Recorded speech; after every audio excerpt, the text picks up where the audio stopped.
Wow, grabe, bagong update sa pabahay kay VNC, high selling pa nga. At edo, napagod na. Isang mapagpalang araw sa inyong lahat mga kalingap, sanay hindi nyo po makalimutan na mag-like sa video na ito. At paunawa, tapusin muna ang kabuuan ng video na ito mga kalingap at para malaman ang nilalaman nito.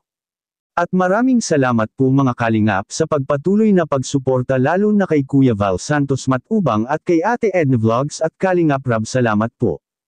High selling pa nga. Grabe, ang ganda, bagong update sa pabahay kay VNC. At Eds, napagod na. Pero bago yun mga kalingap ay pag-usapan muna natin ang patungkol sa pabahay kay VNC ngayon mga kalingap. Naging excited na ang lahat kung ano na ang kalalabasan para sa pabahay kay VNC. At naipagsabi nga ni Supermock sa nakaraang upload na pipilitin niya nilang matatapos bago magbagong taon ang pabahay para kay VNC at para dito na sana sila ni VNC magbagong taon sa bagong bahay nila mga kalingap. At hindi nga ito kinaya na matapos mga kalingap dahil sa nakalipas na nga ang bagong taon. Ngunit kahit na hindi ito natupad mga kalingap ang target na matapos ang pabahay para kay VNC, ay hindi pa rin ito malaking kawalan para kina VNC. Dahil mas maganda ang resulta mga kalingap kung hindi madaliin sa paggawa ang pabahay para kay VNC. Siguro bilang na rin lang ang araw mga kalingap na hihintayin natin para dito at ma-ribbon cutting na rin ito mga kalingap. Lalong-lalo na halos tapos na ang bagong bahay nila ni VNC ngayon mga kalingap at naikabit na nila ang mga dapat ikakabit at pati na rin ang kisame ng bahay nila ni VNC.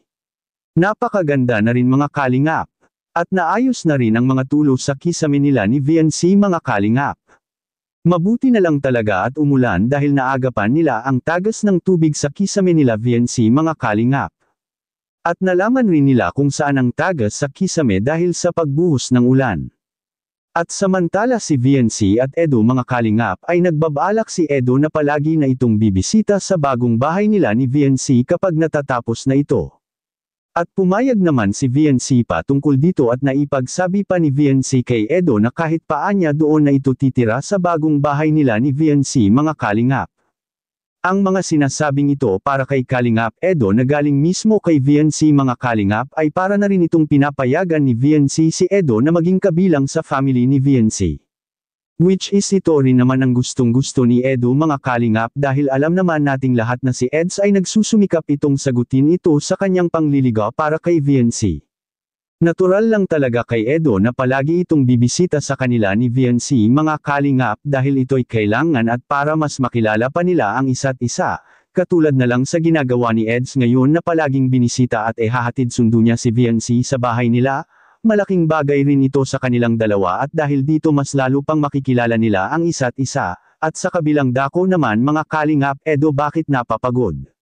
Yan ang ating makikita sa video. Pahinga na muna, pahinga na muna. Pahinga muna.